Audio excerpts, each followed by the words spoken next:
Tumayo siya, nagpakalakas, at sinabi sa sarili na buhay pa siya.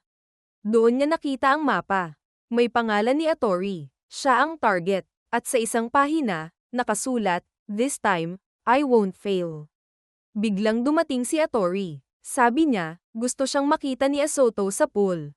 Kalmado si Neko, pero bago siya umalis, bumulong siya kay Atori na huwag siyang pumasok sa room ni Asoto, dahil may bomba doon. Sa pool, nagharap sila. Diretsong tanong ni Neko kay Asoto kung siya ba ang sumaksak sa kanya. Tahimik si Asoto, hanggang sa inamin niya. Noon una daw, di niya sigurado, pero nung lumabas siya ng hotel nang mahuli siya, sure na siya.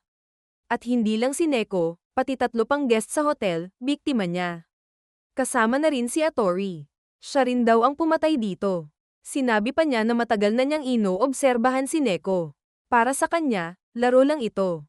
Hindi man maintindihan ni Neko ang logic niya, pero tinanggap niya ang hamon. Lumapit si Neko kay Ruri, tinanong kung nasaan ang hotel manager. Wala raw siyang alam.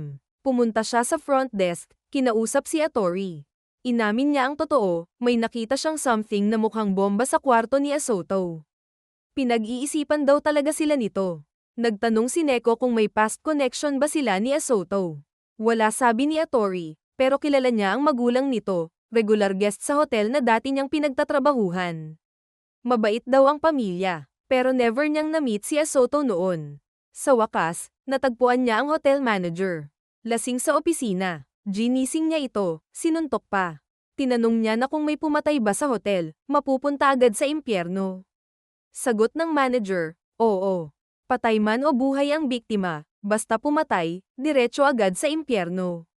Pero kahit ganoon, hindi raw siya pwedeng magdesisyon kung dadalhin ba sa impyerno ang isang tao kahit may kakayahan siyang gawin ito. Hindi raw siya Diyos. Tagabantay lang siya ng hotel. Nagalit si Neko at umalis. Nag-decide na siya na lang ang kikilos. Matapos ay lumabas si Kiriko. Narinig pala niya ang lahat. Tinanong niya si Neko kung gusto ba niya malaman kung paano ang tamang approach kay Asoto.